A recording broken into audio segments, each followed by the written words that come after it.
भाजपा ने दिल्ली सरकार में मंत्री अतिशी को मानहानि का आरोप लगाते हुए कानूनी नोटिस भेजा है।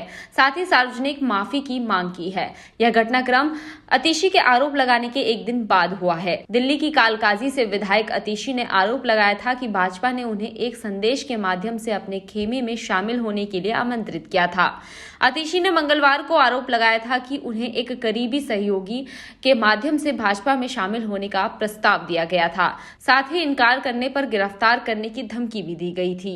ये कहा गया कि या तो मैं भारतीय जनता पार्टी ज्वाइन कर लूं, अपना पॉलिटिकल करियर बचा लूं, अपना पॉलिटिकल करियर बढ़ा लूं, और अगर भारतीय जनता पार्टी नहीं ज्वाइन करी तो आने वाले 1 महीने में ईडी द्वारा मुझे गिरफ्तार कर लिया जाएगा। दिल्ली की मंत्री के आरोप लगाए जाने के एक दिन बाद बुधवार को इस मुद्दे पर प्रेस कॉन्फ्रेंस को संबोधित करते हुए दिल्ली भाजपा अध्यक्ष वीरेंद्र सचदेवा ने कहा कि दिल्ली भाजपा के मुख्य प्रवक्ता प्रवीण शंकर कपूर ने इस संबंध में उन्हें कानूनी नोटिस भेजा था। सचदेवा ने कहा कि अतिशी आतदन आधारहीन आरोप लगाती रहती है। उनके द्वारा झूठा मनगढ़ंत बयान दिया गया, कोई ठोस या सटीक जानकारी नहीं दी गई।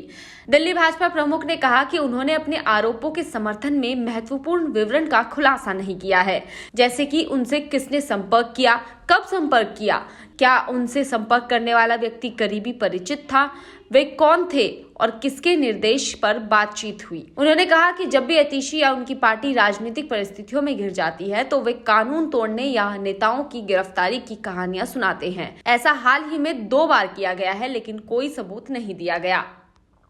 सचदेवा ने कहा कि नोटिस में उसने सार्वजनिक रूप से आरोप वापस लेने का आग्रह किया गया है। अगर वह तुरंत माफी मांगने में विफल रही तो भाजपा और उनके कार्यकर्ताओं के अपमान के लिए उनके खिलाफ मानहानि का मामला तुरंत दायर किया जाएगा। इस घटनाक्रम पर प्रतिक्रिया देते हुए अतिशी ने कहा कि भाजपा को अपने नेताओं पर ऐसे तरीके से हमला करने के बजाय चुनाव में आपके साथ लड़ना चाहिए। मंगलवार को भाजपा पर उनसे संपर्क करने का आरोप लगाने के अलावा अतिशी ने कहा था कि उन्हें अपने घर और अपने रिश्तेदारों की आवासों पर प्रवर्तन निदेशालय के छापे पड़ने की आशंका है। उन्होंने कहा कि भाजपा लोकसभा चुनाव से पहले 4 और आप नेताओं को गिरफ्तार करने की योजना बना रही है, जिसमें उनके अलावा वरिष्ठ नेता सौरभ भारद्वाज, दुर्गेश पाठक और राघव चड्ढा शामिल है।